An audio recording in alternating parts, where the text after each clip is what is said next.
Well, Alex, thank you so much for helping my project. Can you say a little bit about yourself? Oh, it's nothing much, I'm a retired person, but we have family business, so I'm semi-retired now, and we invest into this medicine technology, and part of it is good for long space flights. So that's how we more or less attached to the idea of sending people to space. That's it. Can Yeah. you tell me a little bit more? Yeah, and we travel around the world, so we not belong to some place. I cannot tell you from where we are, because like last 6 years, that was like every 3 months we move, or maybe less than 3 months. So we are like gypsies, Yeah. Yeah. Where are you now? In Morocco. So we actually have a space training center recently established in Marbella, Spain, because so there is a place we spend most of our time, and we going back to Marbella, but now in Morocco, looking for some things here related to the moon, by the way. So you're a great fan of the moon, so we maybe will be building here a moon simulation of an environment or something. Yeah. That sounds awesome. So can we kind of walk through a little bit more of that? So first of all, the Yeah, sure. medicine thing.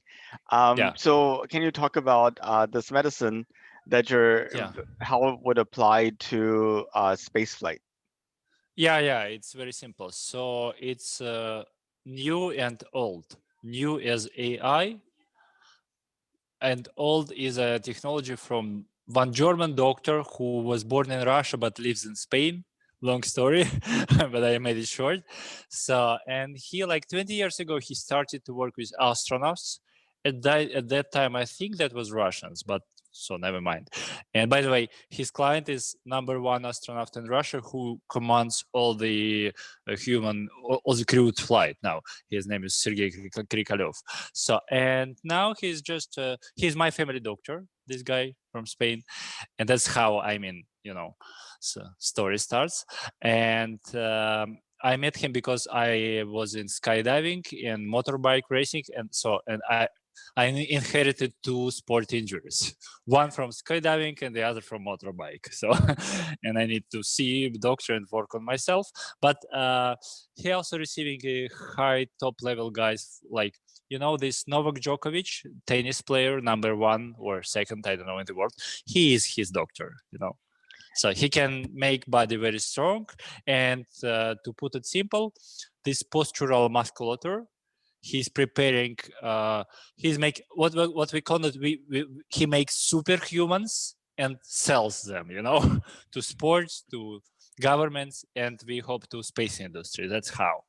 And now he's working on the special equipment that people will be able to get with them to the space flight and to the moon and beyond. I mean, Mars, whatever they want to fly or we want to fly. So that's it. And can you tell me a little bit about your training center? How Yeah. big is the facility? What type of training are you able to do in it? And Yeah, sure. It's health related because maybe okay. I answer your question. Then maybe I start from the other point of view. So it's maybe can fit like 20-25 people at a time. It's mostly health related. I mean, it's a factory where we can make superhumans. Almost from everyone. I mean, not from everyone, of course, but almost from everyone. So, and it may be a revolution in space astronaut selection, because to get this Artemis team, they were selecting out of, I think, 12,000 applicants.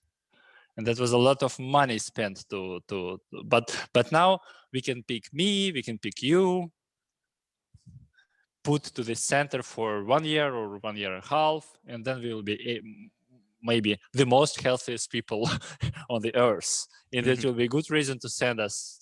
So and it's health related, but we also want to do helicopter training. We also want to bring Dragon there, Dragon simulator, and maybe Dragon itself. It's something to discuss with SpaceX, and maybe in other companies would love to bring things there, because Marbella is not the best, is not the bad, not the worst place on the earth, you know. So many people come here for vacations. Some rich bastards are living there, you know. But from there we want to send people to here to Morocco to make survival skills, you know, survival in desert, in mountains, and maybe survival in sea. So that's it. And it's funded by the participants? Yeah.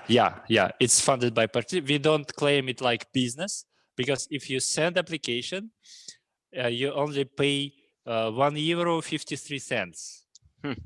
That's it. The rest of money comes directly to providers for space training, and from some of them, of course, we are getting back commission to the how we call it, corporate center, but it's very clear and transparent. Some of them are not commissioned at all, but we call it more happening rather than project, you know, more happening rather than business, you know. So.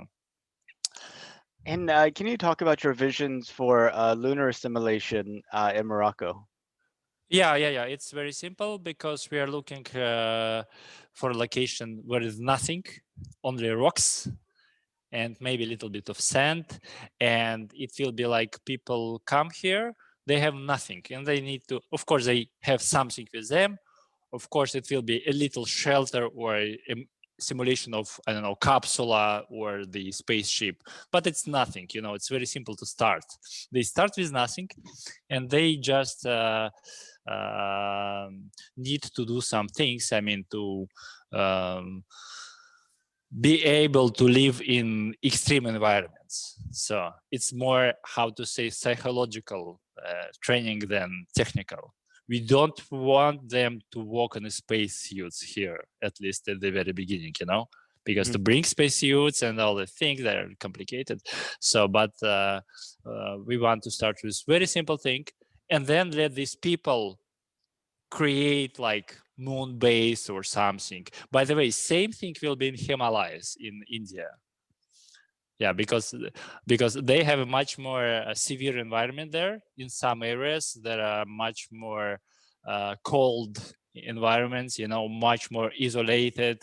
So, but Morocco is closer to Spain, so we can easily move people around from the space training center to here and back, and then they can go to India or to some other places. That's the idea. And, you know, I had similar thoughts, but before we actually set up kind of colonies off of the Earth, we should be setting up mini colonies here on the Earth. Yeah, to exactly. Try to figure out, you know, how do you grow your food and recycle your water, and how do you, you know, what's the set of skills that you need in order to maintain the facility and the operations, and how do you actually get along with the other people? How do you resolve conflict? Exactly. Because, you know, that was a recently old documentary, but it just came to Netflix, where people were living in this kind of colony, and they went almost crazy, you know. So Are you talking about, was it Biosphere 2?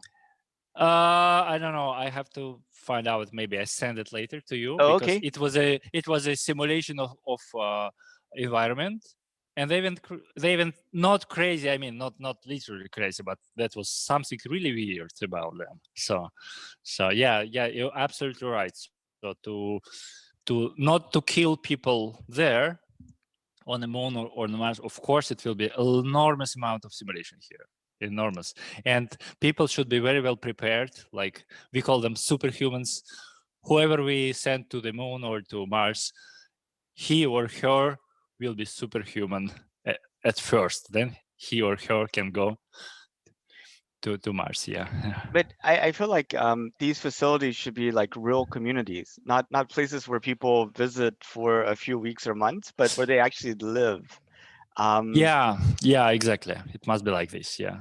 Otherwise, you're not really testing anything. You're just having vacations and make believe.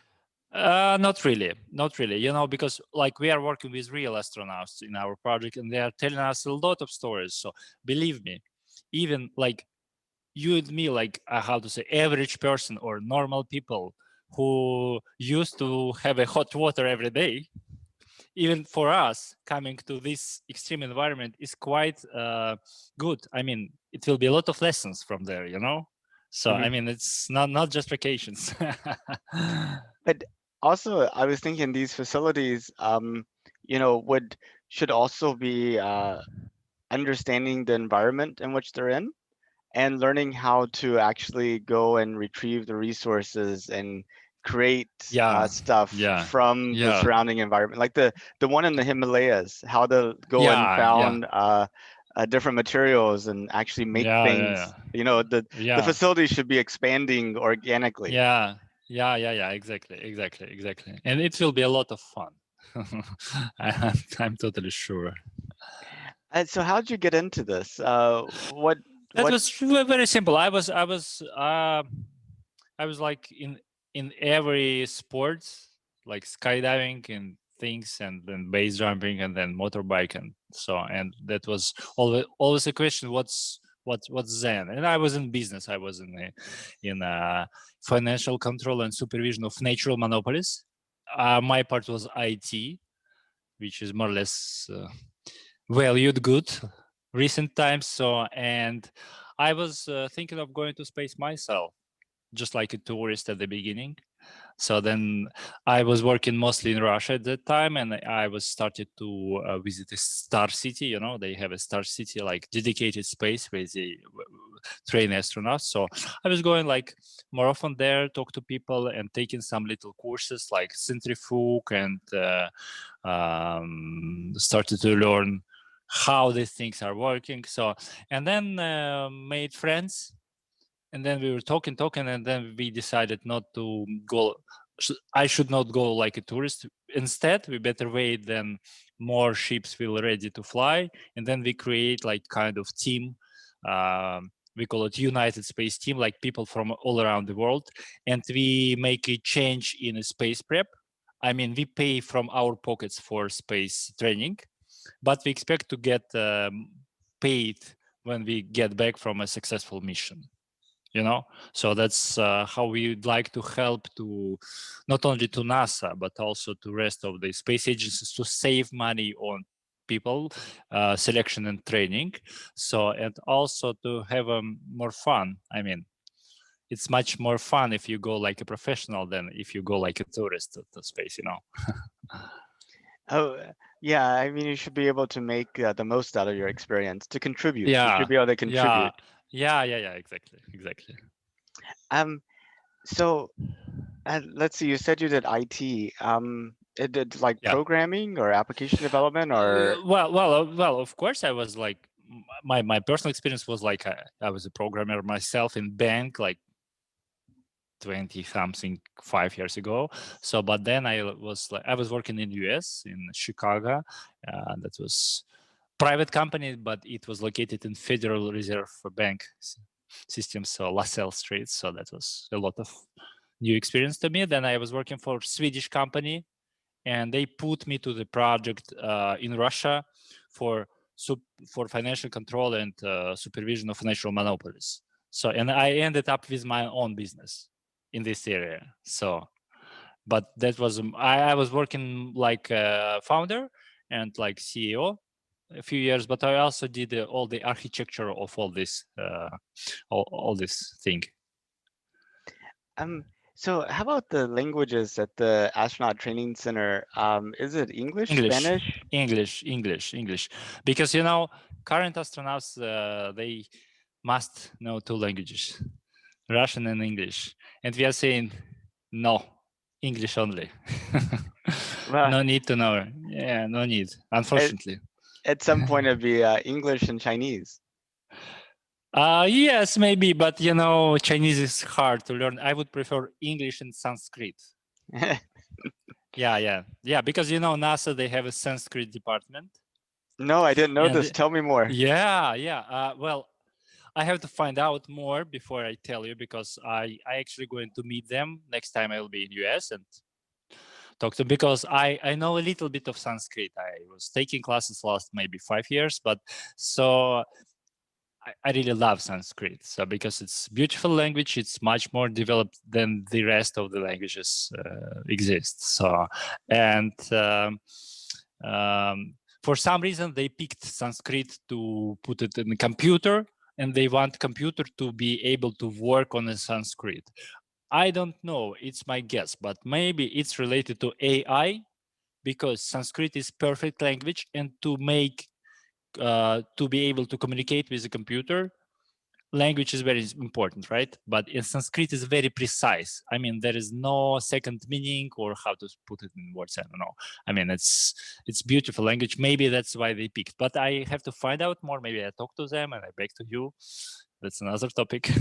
So my wife is actually Indian, and I had really, learned Hindi, so I know how oh to my read. god, I know how to read and write and type the Hindi script, which is the same script used for oh Sanskrit. my god, what So a day today. Okay, then you should tell your wife that India is my favorite country out of all. And last 6 years, we lived 1 year in India and Sri Lanka, and we are going back really soon as we can. So I actually, in the year 2023, I plan to move to India completely. And of course, travel, but from there, you know? Yeah, by the where in way, India? Sri Lanka? no, India itself. It will be in from Rishikesh to, if you come from Rishikesh to Gangotri, in the middle of the way there is a Uttarkashi, and there is the Laksheshwar area. So in this area, I'd like to settle and live as long as I can. Maybe to, and you know, for now, to maybe I even start business on my name there, because if I go like a tourist, I can stay only maybe 3 months or 4 months or 5 months, then I must go and come again. But if I have a business, I can stay, I don't know, 1 year or 2 years, no problem. And it can be business related to space training, to people coming to India to go to mountains, you know. So yeah, and our kids have Indian names. I mean, they have a passport names, but we call them Rama and Krishna. And they have passport names close to like Rama and Roman, and Krishna is Grisha, but we actually call them Indian names all the time. So yeah, my children have Indian middle names. So like my oldest one is Stephen Vijay, and my younger one is Christopher Sunil. Oh wow, fantastic! Wow, where are you? You are in Houston, right? Houston, yes. Okay, okay. If we go to Houston, I knock your door. Please do. I knock my door and stay a while. Okay, my sister actually lives in Houston. She's a lawyer, and she's also like piano teacher, and she lives in Houston maybe recent, I don't know, 15 years or so. So, but I knock your door. Yeah, maybe you can introduce me to your sister. Be nice to. Maybe you should be willing to do an interview for my Countdown to the Moon thing too. Yeah, why not? Why not? So can you tell me a little bit about your plans for the Himalaya Center? Yeah, it's kind of very simple, because I already have connections there. I mean, friends with whom we stayed when we were in India, and they somehow related to this mountain guiding, you know, and people to come to mountains for 1 day, or come to mountains and stay there like in camps or so. And in India, it will be for me very easy to start, because that was my 8th time in India. I mean, I really like the people there, and they speak English, as you know, and it's easy to deal with them. I mean, they're honest and fair. So, and I think we start with that our group of astronauts, and maybe some people from NASA, from Europe, will come time to time to receive a forest and mountain training. I mean, just regular that they haven't. And then we start with this idea. They come to some desert area, cold area, they come with nothing, and they start from there. And maybe later we involve a couple of companies that, you know, there are big businesses coming to create moon proved constructions and constructions for Mars. People are already investing money in them. So then I'll appear and say, hey guys, come here, do your thing. So that's it. That's how I think it will, work. So. What do your family think about your space adventures? It's our space adventure together because my wife is aerospace doctor.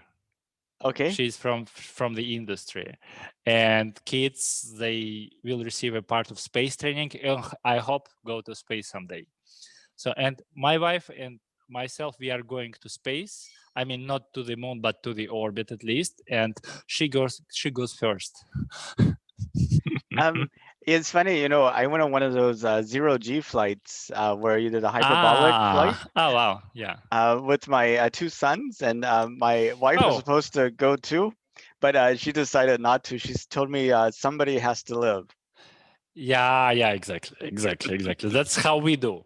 When she comes, I stay with kids. When I'll go, she'll stay with kids. So that's how. That makes sense. And how old are Rama and Krishna? 9 and 6. Okay, wow, fantastic. And yours, how old yours kids are? They're 22 and 18. Oh my God, they're not kids anymore. No, they're not. They're not. But how come? How old are you? I'm 45. Really? Yeah. Oh my God. I can't believe it. You look much younger and you sound like, I mean, do you keep yourself in the fridge? Considering that my wife and my mother-in-law, who also lives with me, and my sons like to have the AC very cold, sometimes I wonder if I do live in a fridge. All right. Maybe that's the secret of your. It's your anti-age. Anti-age. Yeah, anti-age. Yeah. All right. So yeah, that's very exciting. What do you see? Oh, hi. How are you doing? Hello. Nice to meet you.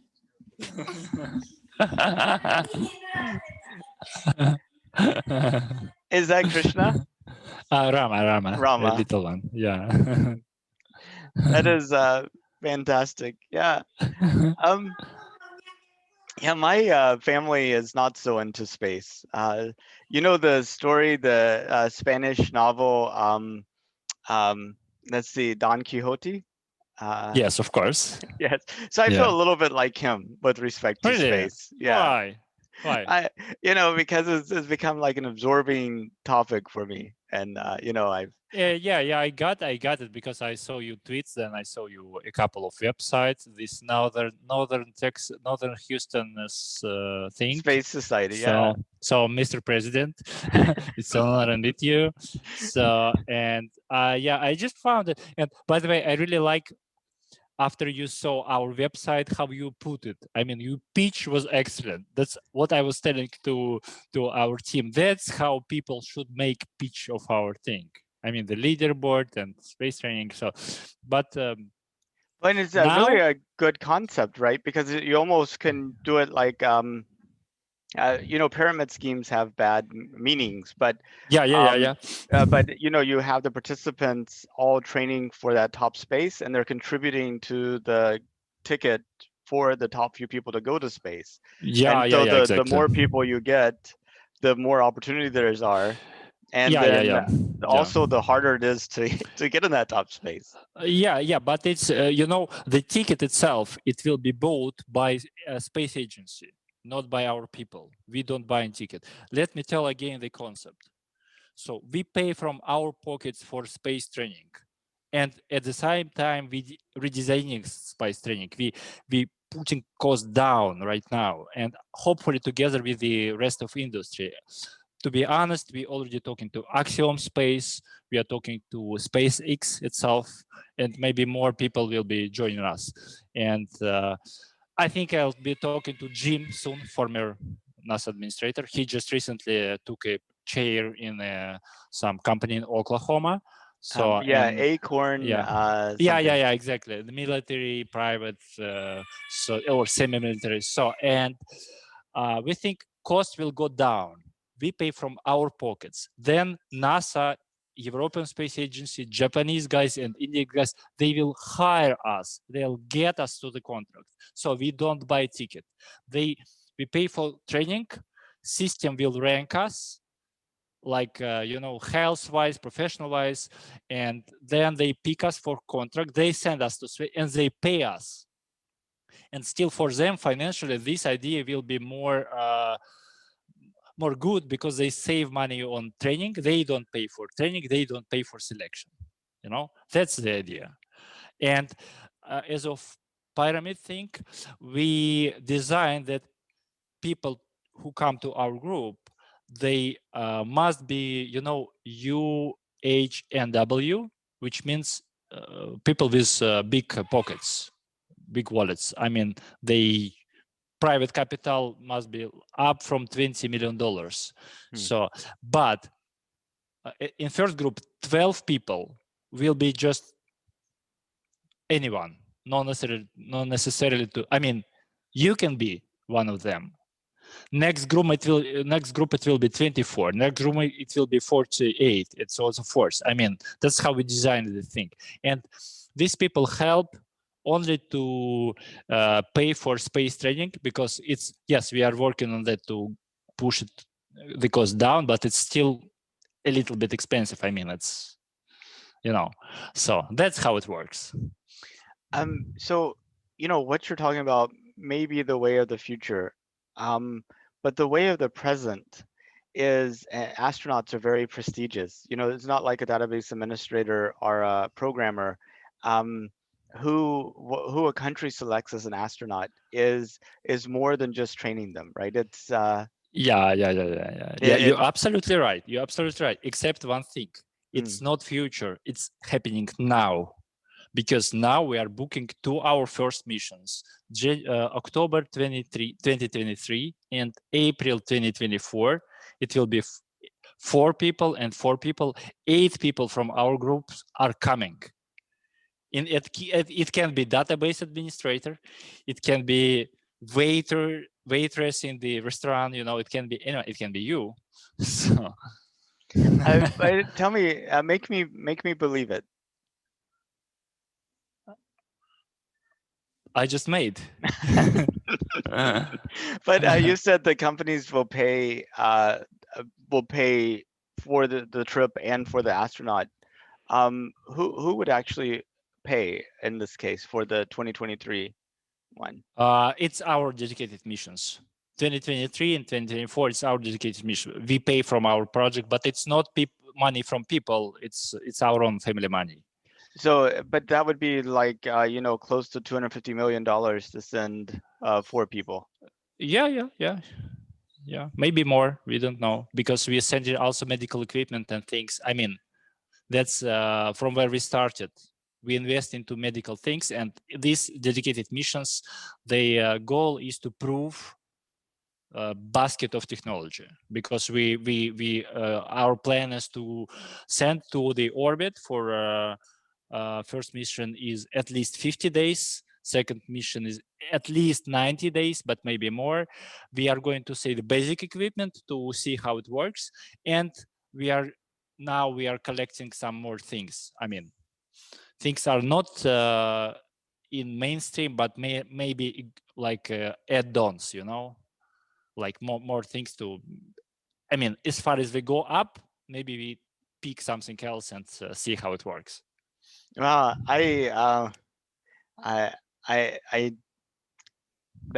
amount of money is very difficult for my imagination. Okay, come on. Well, that's exciting.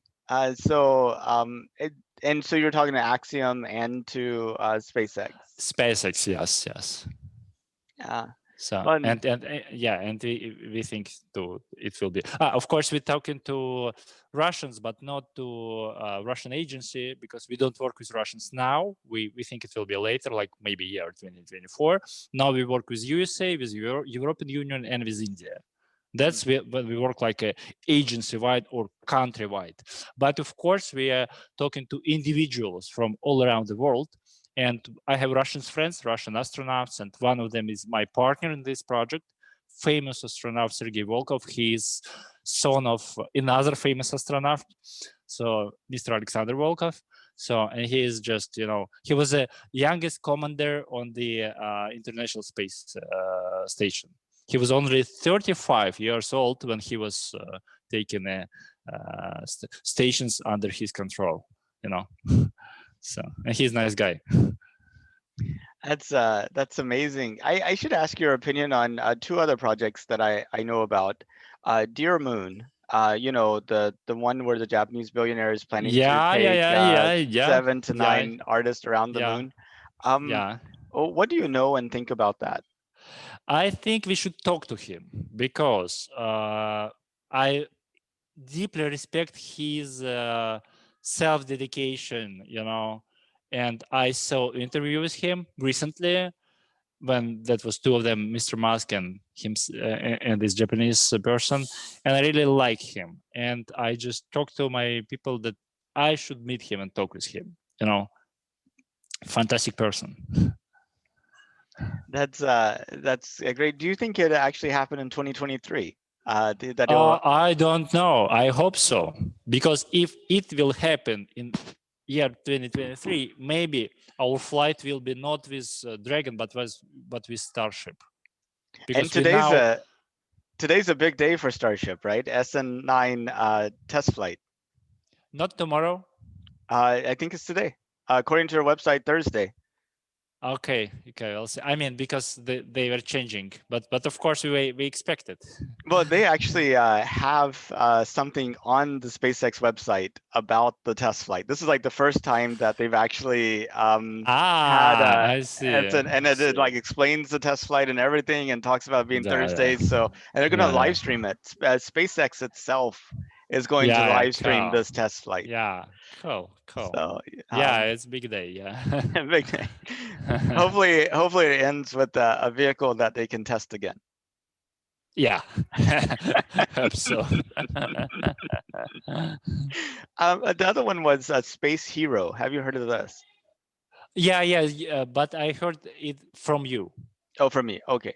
Yeah, that was from you, and I put my email to this website so to receive information, but so far nothing. So looking forward to see it.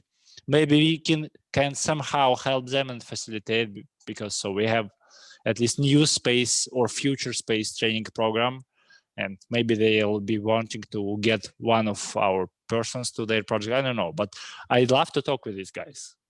Yeah, it's just difficult for me to imagine how you get value out of those 4 people being private astronauts to pay back the 250 million. How you get the value out of that. Yeah, this I don't know. So. But with the reality TV show and it being entertainment, people watching the astronaut training like they would watch American Ninja or American Idol or some other show, and then having like the product placement and people wanting to become to do well in the competition, going and paying for Space Hero training programs and books and stuff. I could see how that could generate a significant amount of revenue. That could work. Yeah, that's good. It really depends who is behind this. I don't know who is behind this. I mean, if there are real people, they'll get this money. It's not a problem. Yeah, I mean, it could be. I mean, I could see it being very entertaining and exciting, and making a lot of people interested in space that wouldn't normally care, because it's not a passion for them, or they feel like it's too out of reach, but so I'm kind of excited about that. I had an idea of myself. I was like, if you look at who could you send, well, there's another program called was it Space for Humanity? Have you heard of this?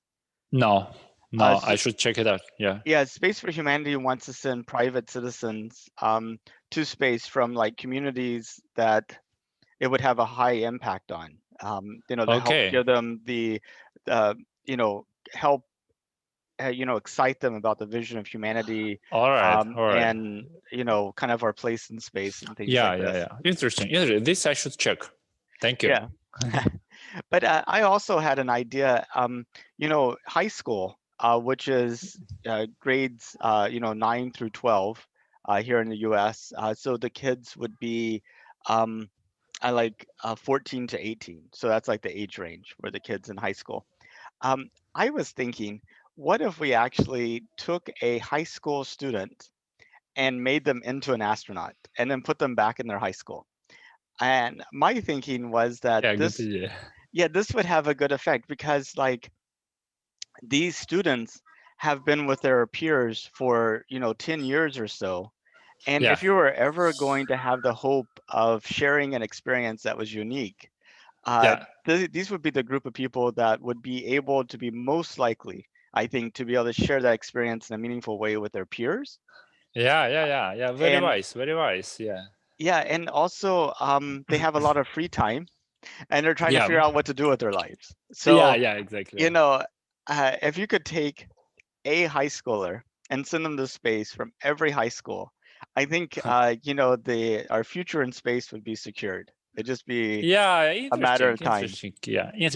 We should talk about this with new NASA administrator, with new one. He or she is coming, so we are waiting. Maybe I'm pretty sure it's a she. Yeah. I'm pretty sure it's a she. They've said it's a she. Yeah, I hope so. So, and then if I talk to him or her first, I'll tell that I got this idea from you. Yeah. That's awfully kind, but however I can help. So a couple of questions. Sure. Not everybody is really enthusiastic about our return to the moon. Some people think, we have all these problems on Earth. Why spend all this money on space? And what's your thoughts? I have no problems with people coming to space, because NASA has its ratio of 1:8. Every dollar they spend is $8 new for US economy. So even if it's not precise, even if it's 1:6, it's still 1:6, That's my opinion, financial wise. And it will be huge inspiration to not only to nation, but to the rest of the people, How is the COVID situation in Morocco right now? Oh, it's okay. They are a very healthy nation, and it's not a problem. There are no problems at all. How about accepting people from the U.S.? Yeah, they do accept you. You can fly if you want to come. Yeah. So we will welcome you here. Yeah, please. I feel like I should. I would like to go to Morocco. So. Maybe. Yeah. Do it, because it's a very nice country, and we'll be here maybe for. Let me check what day is today. Yeah, at least 2 more months. Oh, and then you're going to India. Then we're going to US or to Spain or to India. We're still waiting for, regarding to schedule. If someone needs me in US, I'll fly there to talk to, industries, people. So if they don't need me, then I go to India or to Spain. So that's my plan. Well, if you come to the US, let me know. I could probably sure. Be a little bit easier to go there to meet you. All right. Sure. I'll knock your door. Yeah, please do. But it was a pleasure to meet you. Is there anything else you wanted to talk about that we didn't get to? I think we are okay now, but I like your passion about space. So maybe you think a little bit, and I send you more ideas later. That would be and fantastic. We continue talking. Yeah, continue talking. Disregarding interview, disregarding countdown to Mars, maybe we can help you somehow. I know that we should bring more people to your schedule for interview. That's easy, but also maybe we should think what we can do together. Absolutely. Yeah. Yeah, it's such a pleasure to meet you. Yeah, thank you. the Pleasure curious. to meet you too. I have to thank the curious astronaut for introducing me to you. Yeah, he's very nice guy. Yeah, very nice guy. He's like, if you're interested in space, you need to talk to Alex. That's what he told me. Yeah, okay, I see. Yeah, he's very nice guy. Yeah, very smart. Yeah. Absolutely. All right. Okay. All right. Well, you have a good day. Okay. Bye-bye. You too. Bye bye.